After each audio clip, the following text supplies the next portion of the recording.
Hi, mga ka-baby ko. Ako ay pupunta ngayon sa puso nyo. Di pala. Ayan o, tinaw naman. O, nagaganyan ako dyan. Tapos, nakita ko may dadaan na tao. Nakakahiya, di ba? Tigil muna ako. O, sabay balik sa ginagawa. O, 1, 2, 3. Pakit lang ang peg.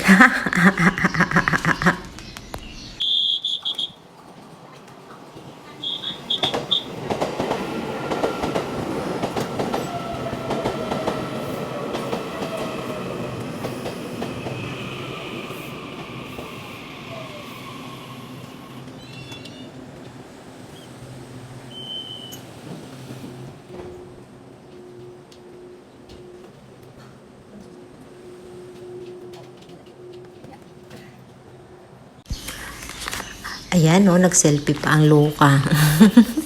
Nagmamaganda pa ang peg. Di naman maganda. Kaloka talaga. So, asan nga ba tayo? Nandiyan tayo sa Singing Station. Tapos, sumakay tayo ng train papunta ng Kaohsiung. Papunta tayo ng Minsu Station.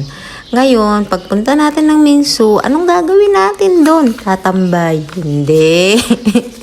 Alangan naman tumambay tayo. Hindi tayo tatambay doon. Pupunta tayo sa Meko.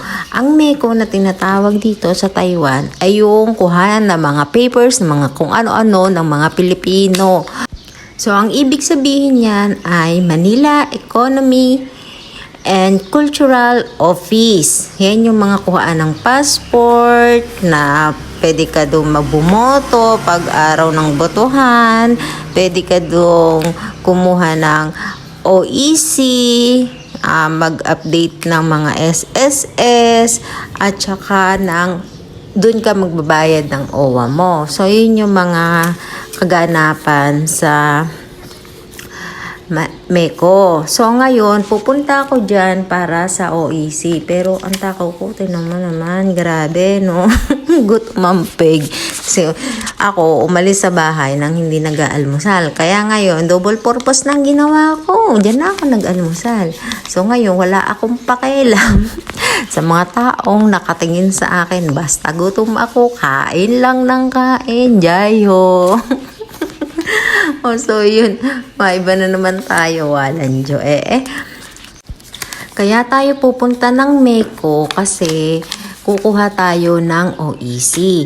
Ibig sabihin naman ng OEC, Overseas Employment Certificate. So, ngayon, kailangan ko yan para makabalik uli ako ng Taiwan kasi hinahanap yan sa airport.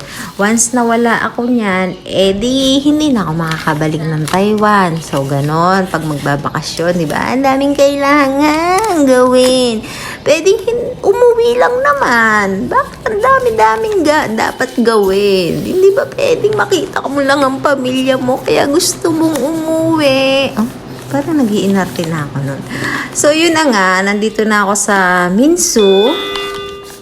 Part siya ng Kaohsiung. After ng Kaohsiung, Minsu na. Minsu Station.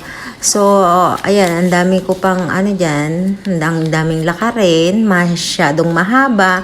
So, syempre, kailangan i-guide ko kayo, diba? Kaya nga, nag-vlog ako para alam nyo kung saan ako papunta. At kung saan ang lakad na mahabang mahaba sa kainitan ng araw. O, yan. So, yan, nakikita nyo yung diretsuhan na yan. Makikita mo yung may kanto dyan ka papasok. So, ikaw yung papasok ha, hindi iba ang papasok. Ikaw mismo ang papasok. So, naglakad lang dun tayo dyan, dire-diretso. O, di ba? May model pa ang peg kahit sobrang init na. So, yan, nakikita niyo yung building na yan. Dyan tayo pupunta. Then, makikita niyo tong lakaran na yan sa kainitan na yan, sa gitna ng karsadang yan, doon sa may stoplight na yun, doon tayo papasok. Yan, dumiretso na kami. Ay, ako lang pala. Solo na pala ako. Lagi na lang single. Kasi wala akong kasama. So, ayan na yung meko. Pagkatawid mo dyan, dumiretso lang ako ng ganyan, kabilis. Iyan na agad yung meko. Alam nyo ba yun? So, hindi ko na video nasa loob kasi nga, ang daming tao. Tapos, nahiyan ako mag-video kasi ang purpose ko talaga ay intindihin agad ang OEC na makagala na ang peg niya. Diba? Yun ang purpose ko. Na-stress ako ng bahagya kasi hindi ako nakakuha ng OEC. Alam mo ba yun?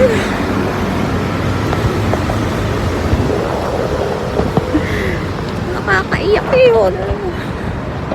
Dami-daming tao dito.